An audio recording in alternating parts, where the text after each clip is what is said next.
anak-anak lajang semua yang datang ini, masya Allah. Iya, ini kan anak-anak lajang ini Babin yang ada. Berapa tahun yang lalu? Salawatullah alaika. Guys, kita tadi bahas banyak, lupa dipijit rekamannya.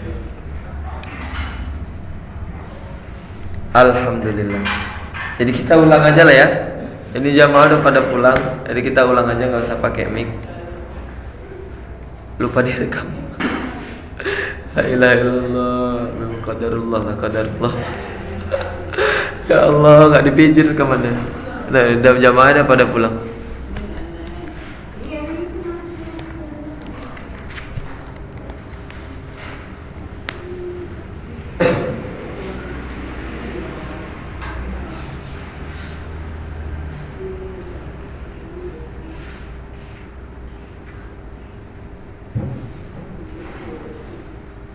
Bandung mau ngerekam ulang lagi, tadi rekamnya pijit.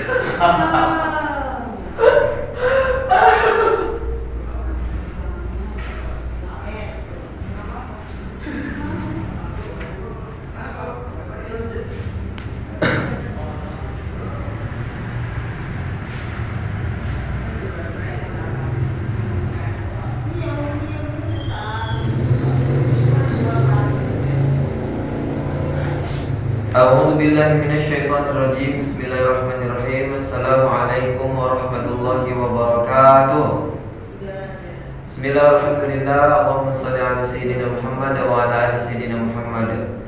Pemirsa dimanapun berada, seperti yang tadi kita akan mengulangi kajian yang tadi, supaya ini ada rekamannya, tertinggal dan jadi kenang-kenangan ya, bisa di-share. Karena tadi lupa dipijit, jadi kajian tadi lumayan juga, setengah jam nih. Kita akan ulang lah mengenai perkara sunnah-sunnah di dalam sholat dan makruh, hal-hal yang makruh di dalam sholat. Tapi sebelumnya kita kirimkan dulu ulumul Quran Al-Fatihah kepada para tuan-tuan guru kita, Al-Mukarram Haji Sulaiman Rashid, pengarang kitab Al-Fiqhul Islam, Fikih Islam dan Tuntunan Sholat. Ini dari Al-Mukarram Dr. Hanis Muhammad Rifai. Kemudian kepada tuan-tuan guru kita semuanya sampai menyambung sanad kepada Rasulullah, al-hadiniyah wa likulli niyatin sholihah. Al-Fatihah.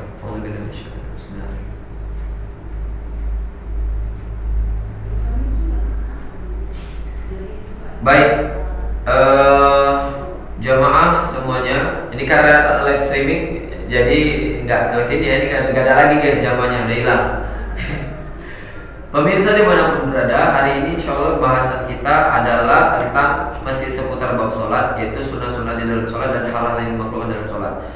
Ada beberapa pendapat atau rujukan-rujukan kitab yang patut untuk dibaca seperti Fathul Qorib, Fathul Mu'in, kemudian nanti kitab-kitab yang lain lah. Tapi saya mengambil terinspirasi dari ini karena cukup lengkap juga di dalam kitab fikih Islam ini, kitab kontemporer yang lama. Dan tuntunan sholat ini, jadi ada makruh-makruh dalam sholat di sini.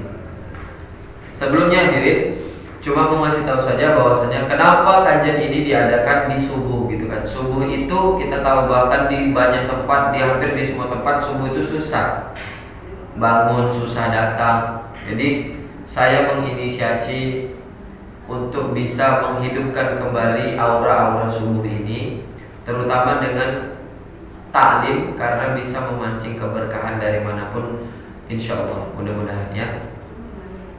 Selanjutnya kemarin ada beberapa sharing dengan jamaah, karena beberapa video kita di awal kan memang metodenya beda-beda, hampir menghilangkan zikir setelah sholat. Sebenarnya bukan menghilangkan, cuma memindah tempatkan, karena bukan tujuannya memindahkan, tapi metode awalnya menarik. Karena begini pemirsa, banyak model orang itu berbeda-beda. Nah di kampung ini luar biasa, ngakunya pintar tapi sebenarnya nggak ada apa-apanya. Jamaah di kampung ini, saya bilang ini sama semuanya, mungkin banyak juga teman-teman di sana yang merasakan hal ini gitu kan. Udah nggak tahu, nggak mau belajar, tapi giliran mau enaknya mau di depan, gitu dia. Jadi saya benar-benar pengen melakukan gebrakan-gebrakan baru seperti ini. Anak-anak ini kadang-kadang disuruh ngaji, nggak mau, alasannya bayar. Padahal itu untuk mahar dia, pembuktian dia untuk menghargai ilmu. Dan sebagai orang tua kan seharusnya udah paham lah tentang gitu-gitu. Dan yang dibilang bayar itu bukan sampai ya Allah secelumit, cuma untuk memang diikrar untuk istilahnya belajar untuk ilmu. Giliran nggak bayar begini, nggak mau datang juga. Padahal malam tidur sini, pagi nggak ada. Pagi nanti sholat, jangankan zikir, orang masih zikir la ilaha rabbana ta'ala subhanallah, dikabur semua orangnya. Begitulah kenapa metode-metode itu dilakukan, karena berdasarkan ijtihad. Jadi bagi para pemirsa yang mungkin melihat video ini tapi tidak terjun di dunia dakwah, jangan salah tanggap. Karena beda orang belajar ilmu untuk dirinya sendiri dan keluarganya, beda dengan orang menuntut ilmu, belajar ilmu untuk dirinya dan umat. Jadi kalau kalau kalian yang melihat video ini merasa bahwasanya kegiatan-kegiatan seperti ini lebih baik, salah. Ini bentuk syiar, bentuk metode penyebaran dakwah dari berbagai macam tempat yang berbeda-beda. Dan ini sudah melakukan verifikasi, sudah melakukan uji, teliti segala macam lah. Jadi siapapun mungkin yang merasa heran, merasa aneh, bukan ini ya, kebiasaan kita jangan menyalahkan orang. Kita yang nggak sampai ke situ ilmunya. Cobalah teliti, benar-benar begitu. Jadi kalau memang tugas seorang pendakwah itu ya begitu, kayak mana dia harus memilah-milih metodenya, mengganti metodenya supaya menarik perhatian dan mencapai target tujuan. Ini hanya awal, nanti tujuan besarnya bukan ini. Jadi mudah-mudahan video-video ini terkenal. Ini kajian udah hari ke-19 di Kolbu, kajian online subuh. Mudah-mudahan nanti bisa bermanfaat di setahun yang akan datang. Barulah orang tua akan, oh iya. Memang as-sabiqunal awalan itu sikit, orang-orang yang bersama masuk Islam itu sikit. Rasulullah pun begitu kan, sikit dia.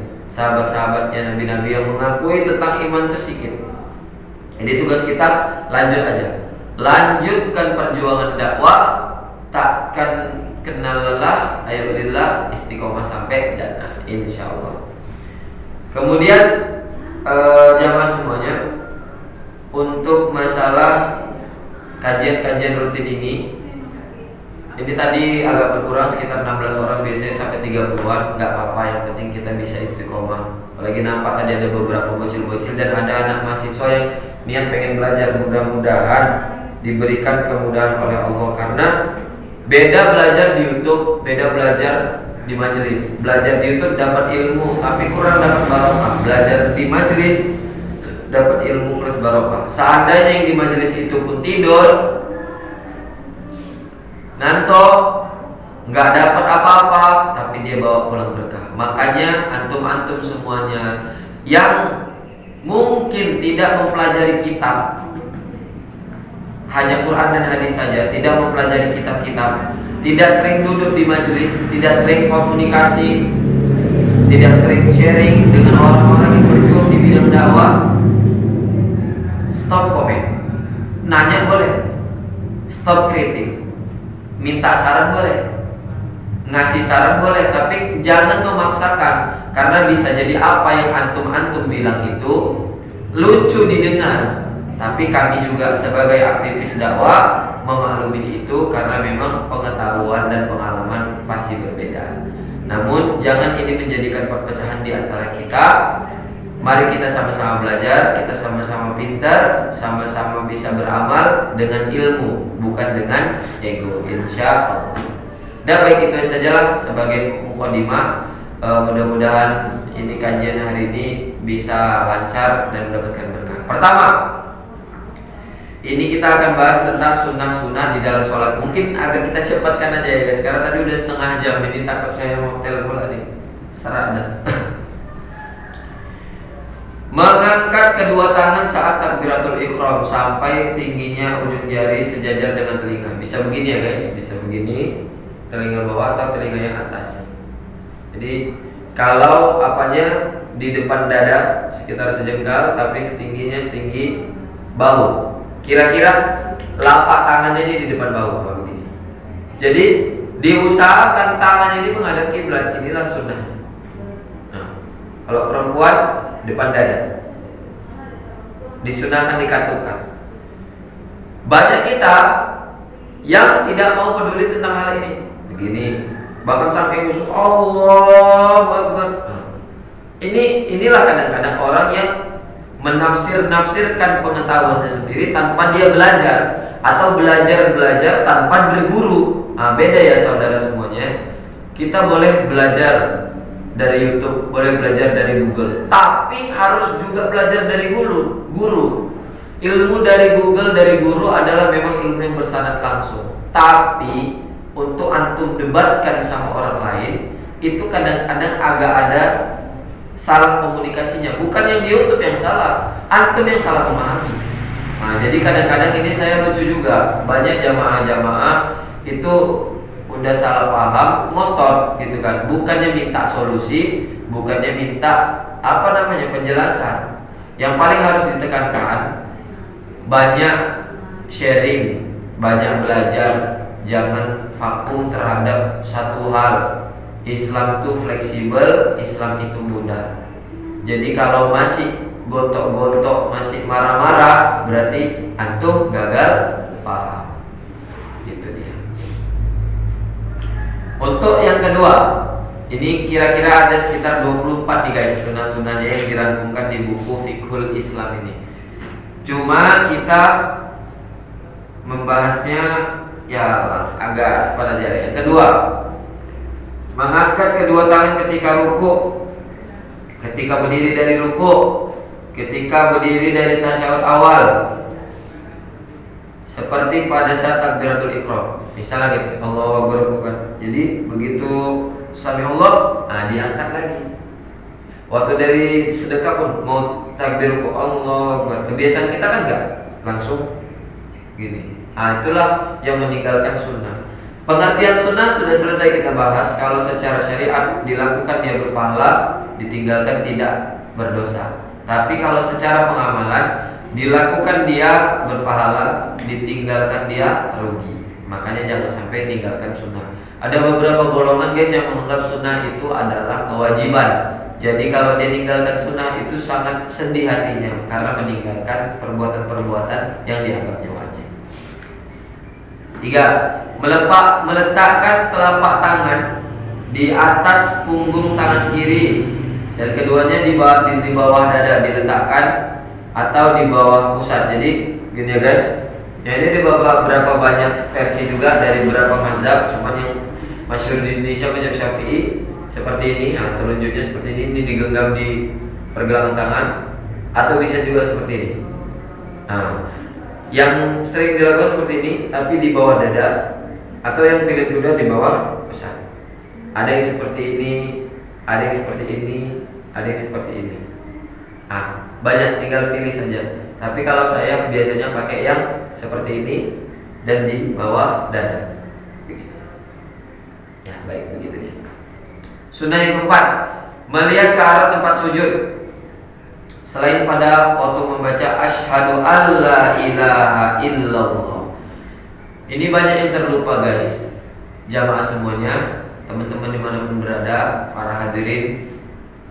Padahal sudah dikasih tahu dari sejak zaman TK ya, kalau mengangkat tangan pada saat mengucapkan asyhadu alla ilaha illallah itu melihat ke arah telunjuk. Cuman mungkin ada beberapa guru yang lupa menyampaikan ini, atau ada anak muridnya yang lupa. Sampai sekarang pun saya baru dapat kemarin di SMA, baru tahu tentang ini. Ternyata harus ditengok ya bang gitu. Semua pas dari awal sampai selesai sholat itu disunahkan ngadep ke tempat sujud, kecuali pas bacaan asyhadu alla ilaha illallah. Nah biasanya kalau suami istri, bukan suami ini, bahas yang lainnya. Kalau misalnya imam itu kan sering pejam. Nah itu nanti bahasannya dijatuh di makruh. Makanya sunnahnya melihat ke tempat sujud. Gimana yang tidak melihat ke tempat sujud? Nah ini dua pendapat gitu kan. Pendapat pertama, melihat ke tempat sujud adalah sujud yang kita kenakan nanti di jidat kita ini. situlah lihat. Tapi kalau kita lihat di beberapa tempat yang lain, mereka sholat itu menghadapnya ke depan. Karena kalau begini susah dia membacakan ayat-ayat, jadi ke depan. Padahal sujudnya di sini. Nah, apakah boleh? Diperbolehkan karena dengan dalil bahwasanya mau dari sini ke depan atau ke depan sana itu tetap bagian dari tempat sujud begitu ya. Tapi tetap saya pakai yang di bawah karena takutnya makruh jadi jatuhnya kalau kita melihat ke tempat yang lain. Nah, mungkin bisa dimaklumi ya. 5. Membaca doa iftitah sesudah takbiratul ihram. Banyak orang kalau sholat tarawih itu kan lanjut dia. Sebenarnya sayang ya meninggalkan sunnah ini. Baca yang terpendek yang dianjurkan sama Rasulullah ada hamdan katsiran thayyiban mubarakan fiha, itu yang paling pendek kalau untuk sholat tarawih. Tapi kalau yang standar sholat biasa ada yang pakai Allahu Akbar kabiro, ada Allahumma ba'id. Nah, ini biasanya tergantung pada ajaran atau organisasi keislaman yang sejak kecil dia emban ya. Kalau saya biasanya pakai Allahu Akbar kabiro. Jangan sampai ditinggalkan. Nah, membaca a'udzubillah sebelum bismillah. Ini banyak yang lupa juga guys, meninggalkan ta'awuz sebelum basmalah. Biasanya baca surah Al-Fatihah kan tuh pakai bismillah. Tapi lupa baca a'udzu. Karena memang nggak tahu lah kita. Tapi kalau saya pikir ada yang lupa dan ada juga yang baru tahu gitu kan. Makanya yang baru tahu coba baca pakai ta'awuz. Dengan sir saja, habis itu baca selanjutnya. Mau surah, mau apapun itu, surah-surah di dalam Quran, mau Al-Fatihah, mau surah yang lain, baca pakai a'udzubillah, apalagi bismillah ya. 7. Membaca amin sehabis membaca Al-Fatihah. Sebelum membaca amin sunnah baca Rabbighfirli. Itu artinya ya Allah ampuni kami. Tapi jangan sampai kita ketelewatan jadi makmum masih waladhdallin amin. Kasih jeda sekitar 1 nafas. Amin. Nah, diriwayatkan bahwasanya kalau kita bisa 1 nafas, kalau bisa berbarengan dengan imam itu insya Allah hajatnya kabul, dosa-dosanya diampunkan. Yang sholat jamaah. Amin. 8.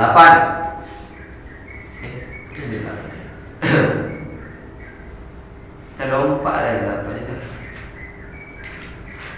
Selanjutnya membaca surah di dalam Quran.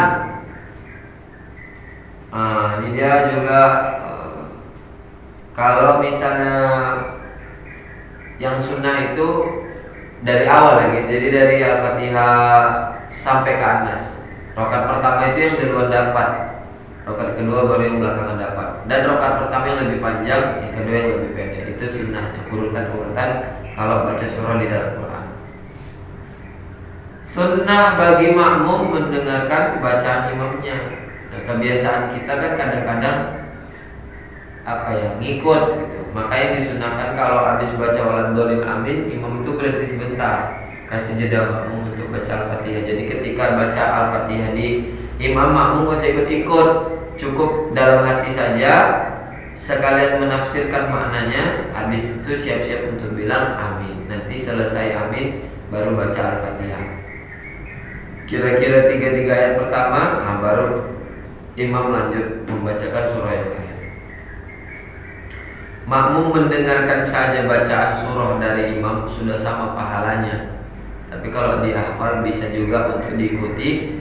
Karena batas kita mengucapkan lafal ketika sholat itu kan terdengar sama kuping sendiri. Itu yang paling masyhur, paling afdol. Tapi minimal ya bergerak-geraklah jambutnya komat kami. Gitu dia. Jangan sampai mengganggu imam ya. 11. Mengeraskan bacaan pada sholat subuh, pada rakaat pertama ke pertama sholat maghrib isya, sholat Jumat, sholat tarawih, sholat raya, sholat witir, sholat bulan Ramadan dan sejenisnya. Makanya gak jarang kita tengok di Ramadan itu sholat tahajud pakai mic di masjid jamaah karena berbarengan dengan iktikaf, karena memang ada sunnahnya. Sekali lagi, untuk mungkin kita yang berbeda paham, janganlah berselisih paham karena hal-hal yang tidak seharusnya disalahpahamkan. Pengambilan hukum Islam itu 4: Quran, hadis, ijma, qiyas. Bukan 2. Kalau kita hanya terpatok kedua, maka dipastikan kita akan kaku menjadi manusia. Ada jutaan kitab-kitab dikarang oleh para ulama, baik dia kitab Arab gundul ataupun sarah yang sudah diterjemahkan bahasa Arab Melayu ataupun sarah yang diterjemahkan bahasa Indonesia, yang harus kita pelajari.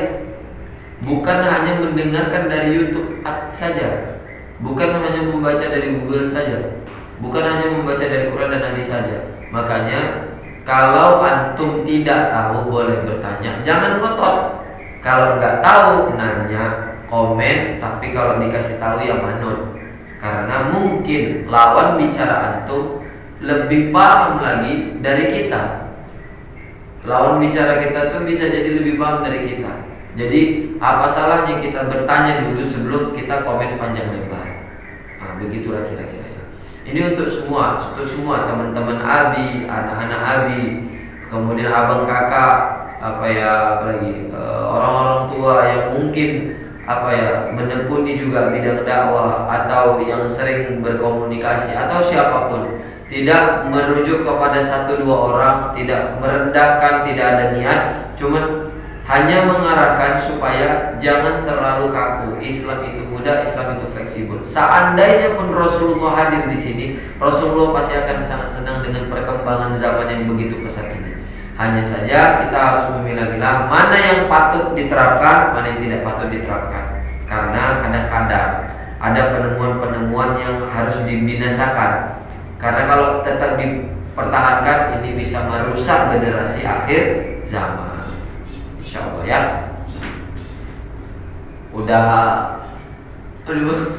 Doa supaya lanjut sampai habis. Semangat taklim nih guys. Dapat 4 doa paling mujarab, diampuni dosa, kabul hajat, sakitnya disembuhkan, urusannya dimudahkan, masalah diangkat. Ya bebas nih doanya mau diganti apa. Yang penting kalau ikut majelis insya Allah 4 doa itu mudah-mudahan terkabul. Yang menjadikan doanya nggak terkabul adalah bukan dia nggak dikabulkan, tapi doanya nggak sampai. Ibarat kalau kita ngechatnya belum centang biru, masih tanda seru atau tanda apa gitu kan. Paketnya nggak ada, berarti imannya yang lemah. Kita banyak dosa, kita banyak salah, banyak istighfar, insya Allah. Kemudian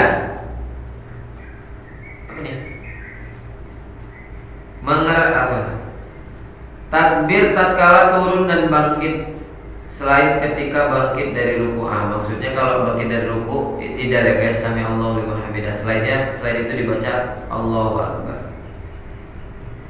Kemudian sunnah membaca Rabbana walakal hamd.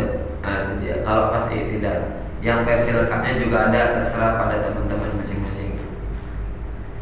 Meletakkan dua telapak tangan di atas lutut ketika ruku.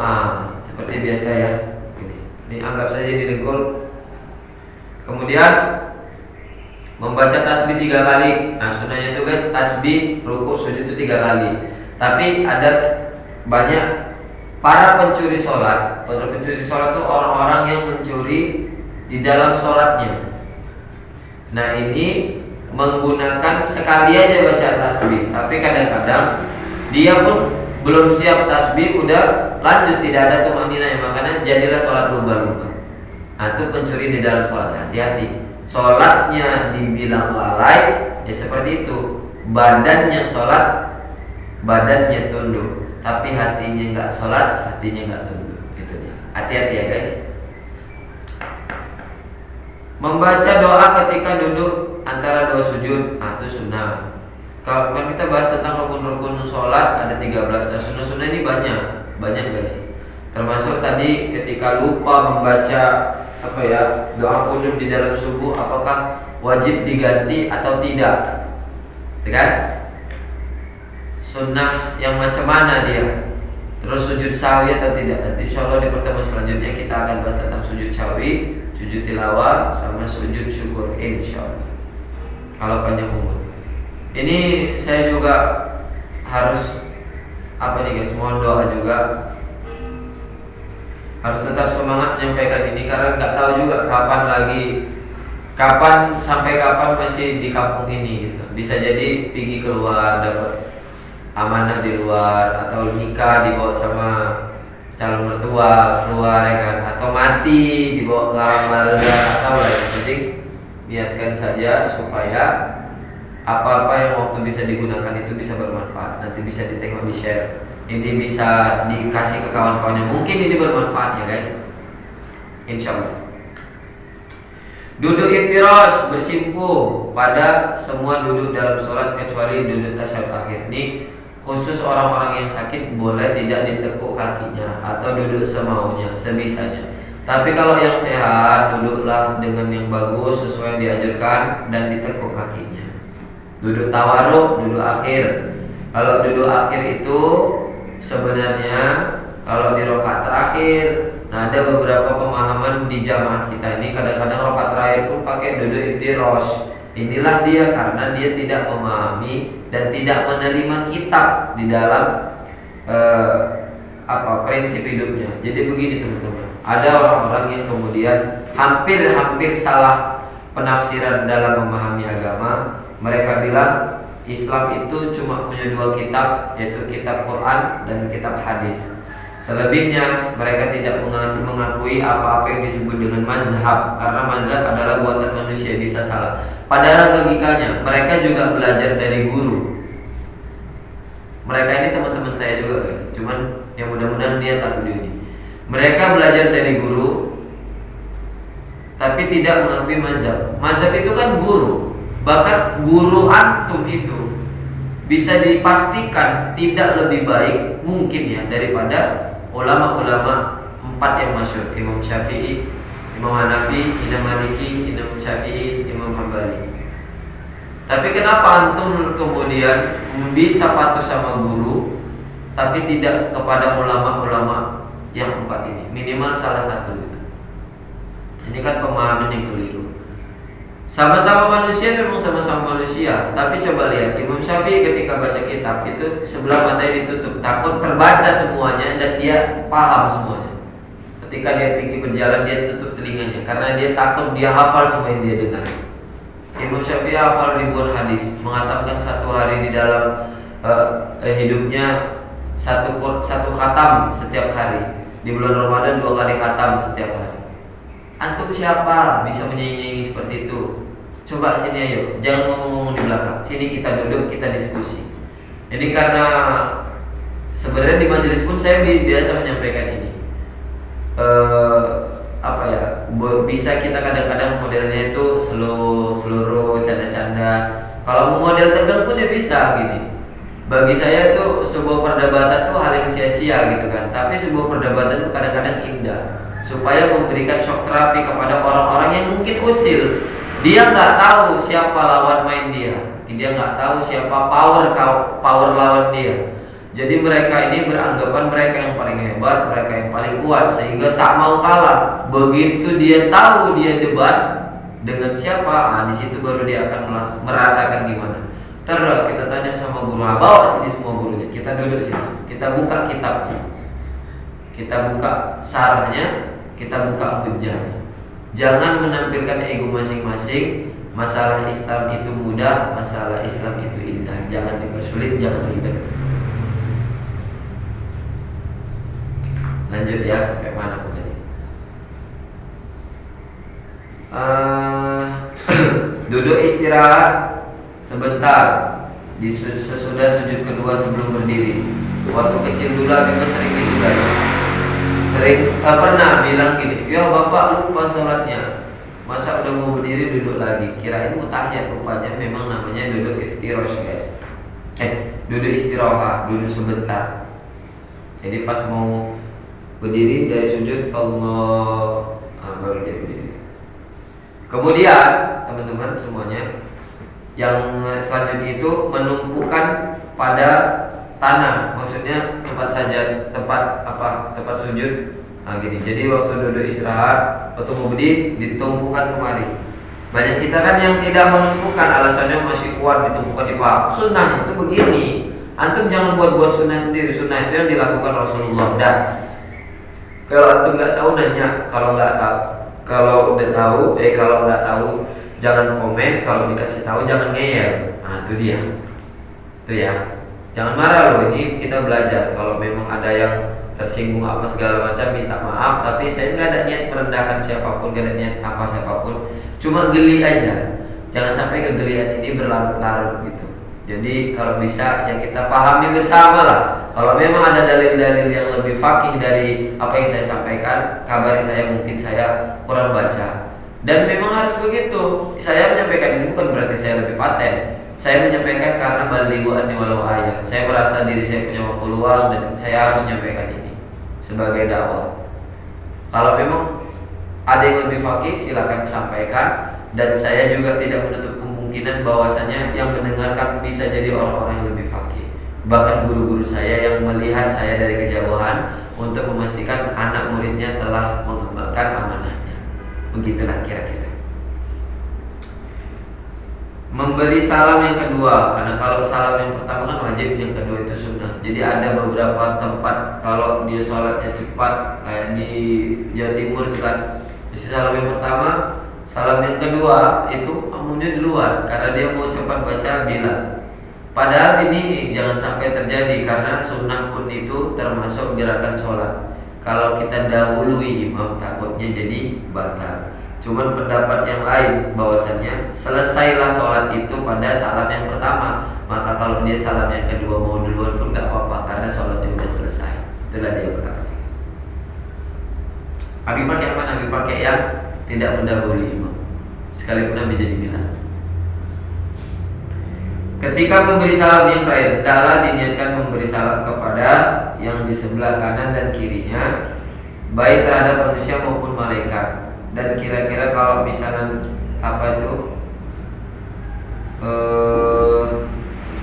salam nampaklah pipinya dari belakang. Kebiasaan kita tuh kalau salam kan Assalamualaikum. Nah nengok kawan di depan-depan coba. Ngapain? Ini bisa jadi makruh dan bisa sampai nanti jadi batal sholatnya, mengurangi pahala sholatnya. Jadi dilihat kemarin ke malaikat raqib, Assalamualaikum warahmatullahi wabarakatuh, sembari kepada salam kepada jamaah makmum, dan yang dilihat kemarin ini nampak dari belakang. Begitu juga ya. Itu ya teman-teman semua ya. Ada sunnah-sunnah yang muakkadah yang paling dipentingkan. Di sini digaris besari bahwasannya membaca tasyahud pertama sesudah sujud kedua dari rakaat yang kedua sebelum berdiri pada rakaat yang ketiga. Itu dia ya guys. Jadi kemarin mungkin ada salah keliru, tasyahudnya yang sunnah itu yang di awal ya. Yang di yang wajibnya itu yang tasyahud akhir pada rakaat yang akhir. Kalau yang di awal dia sunnah. Kemudian ada dua sini yang sangat dipentingkan. Qunut sesudah i'tidal akhir pada sholat subuh dan witir. Sejak malam tanggal 16 bulan Ramadan itu dibaca qunut juga. Nah, gitu ya guys. Jadi ada beberapa orang yang tidak memakai qunut, termasuk teman-teman kita di organisasi Muhammadiyah itu tidak pakai qunut karena hujahnya sendiri. Tak boleh menyalahkan selama masih itu berdalil dan pantas untuk diterapkan, silakan terapkan. Insya Allah.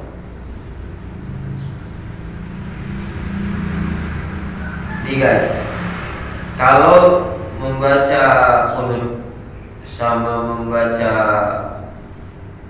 tasyahud ini tinggalkan ketika kita sedang sholat, karena ini sunnah yang muakkad dianggap lebih penting. Ini maka kita disunahkan atau diganti dengan sujud syahwi. Jadi kalau ada beberapa kayak tadi lah, misalnya tadi kan itu terlupa ya sholat subuhnya membaca qunut. Nah, seharusnya dibuat sujud syahwi. Cuma tadi sembari materi hari ini, insya Allah nanti kita terapkan lagi di pertemuan yang akan datang. Sekalian kita pelajarin ya. Jadi kayak sujud syahwi apa aja bacaannya, sebab-sebabnya apa aja. Oke, baik. Mungkin itu saja untuk hal-hal yang disunahkan di dalam. Tentu mungkin di dalam kitab yang lain lebih banyak lagi atau ada banyak hal lagi yang belum terucapkan di sini. Cuman kira-kira begitulah hal-hal yang disunahkan di dalam sholat. Kita lanjutkan kepada hal-hal yang dimakruhkan dalam sholat. Ini sedikit saja. Pertama, naruh telapak tangannya di lengan baju ketika takbiratul ihram. Jadi sujud dan rukuk dan sebagainya. Jadi gini, tidak mengangkat Allahu Akbar, enggak gitu, gini aja. Allahu Akbar langsung dirukukan, langsung ditidalkan, enggak diangkat. Nah, itu hukumnya makruh. Menutup mulutnya rapat-rapat, bacanya dalam hati. Nah, itu makruh ya. Karena yang dianjurkan sama Rasulullah itu minimal janggutnya goyang, komat-kaman mulutnya. Yang paling afdol, masyhur, mulutnya ini suaranya terdengar sama telinga sendiri. Hati-hati kalau misalnya jadi imam, kalau mic-nya sensitif, suara kita bisa terdengar sampai ke jamaah dan itu bisa mengganggu. Jadi tolong teliti kalau misalnya jadi imam. Kemarin kita habis ini juga duduk bareng sama ada dinda kita, binaan kita juga untuk jadi imam. Cuman memang agak meringkil sedikit orangnya, jadi agak butuh. Cuma lama-lama dia duduk, faham tentang peraturan-peraturan ini, dan alhamdulillah sampai sekarang, insya Allah mudah-mudahan semakin membaik. Jadi teman-teman semua, perihal masalah imam tolong diperhatikan. Nanti kita buat juga kajian tentang persyaratan menjadi imam, pelatihan imam ya. Terbuka kepalanya, makruh kalau suruh sholat nggak pakai lobe atau peci atau penutup kepala. Makanya kalau ada imam yang tiba-tiba maju nggak pakai, itu makmumnya biasanya ngasih itu dari belakang. Ustaz, kok makmumnya anak pakai nih gitu, jangan bandar. Karena makruh itu kebalikan dari sunnah ya. Jadi kalau makruh ditinggalkan dia berpahala, kalau dikerjakan rugi. Makanya jangan dikerjakan. Bertolak pinggang nih anak-anak ini sering. Bisa dalam sholat tuh makruh, bisa sampai batal kalau berlebihan. Memalingkan muka ke kiri ke kanan sambil baca guys, tapi ini bahaya, ini jangan sampai terjadi karena bisa membatalkan kalau sampai dia berlebihan. Memejamkan mata, biasanya kalau imam sholat tarawih itu kan karena saking powerful memejamkan mata, tapi sebenarnya punya makruh guys. Cuman untuk di beberapa tempat diperbolehkan karena mungkin kalau tunduk suaranya kurang kurang bagus, kalau nengok kurang kurang menghayati. Kalau pejam itu kan kayak bisa menghayati gitu. Jadi di beberapa hal insya Allah memaklumi atas apa yang kita ijtihadkan untuk pengambilan satu hukum, insya Allah.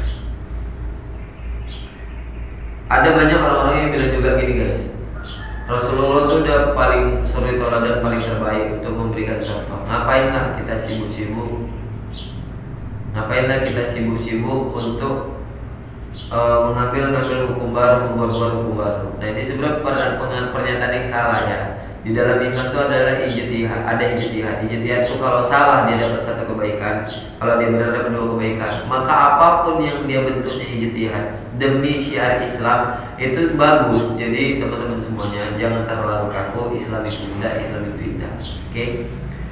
Kemudian memejamkan mata ini kalau biasanya pengantin baru ini banyak cerita juga dari kawan saya, walaupun saya belum pernah ya.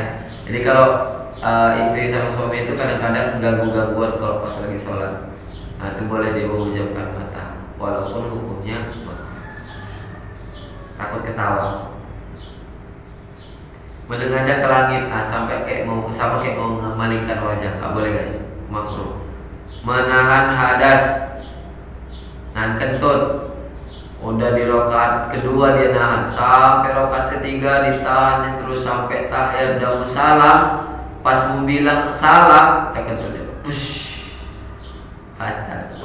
Jangan ditahan-tahan, walaupun belum batal kalau nggak keluar, tapi dia hukumnya makruh. Tapi biasanya kita, mohon maaf guys, ini sedikit ngantuk karena biasalah malam-malam terakhir Ramadan ya kan, kita lebih banyak aktivitas. Biasanya memang kita tahan gitu kan, cuman ya sebenarnya sunnahnya nggak boleh ditahan. Begitu memang pengen batal, ya batalin aja. Karena takutnya nanti bisa berubah niat sholat tuh masuk materi semalam batal sholatnya.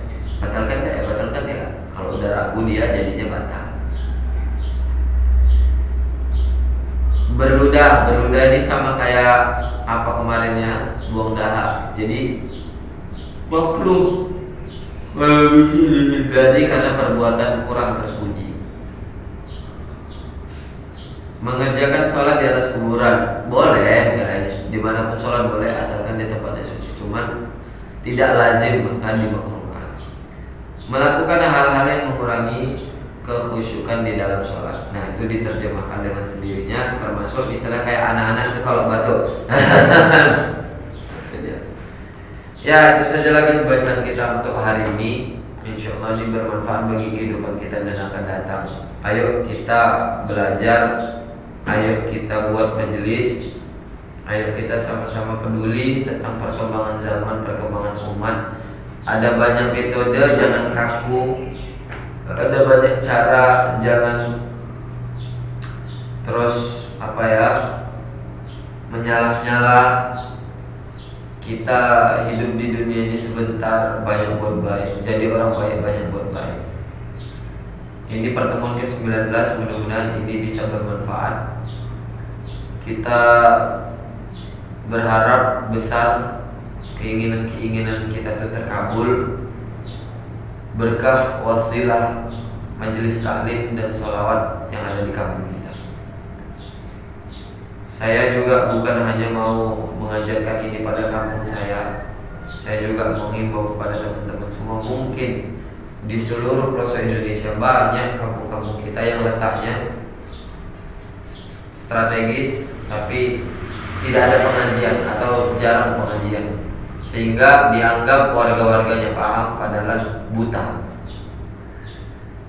Dan banyak juga kampung-kampung yang tidak terjamah sama khalayak ramai yang seharusnya memang butuh terhadap ilmu-ilmu pengetahuan kajian-kajian seperti ini.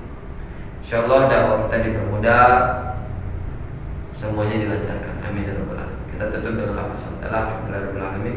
Subhanakallahumma wa bihamdika asyhadu an la ilaha illa anta astaghfiruka wa atubu ilaik.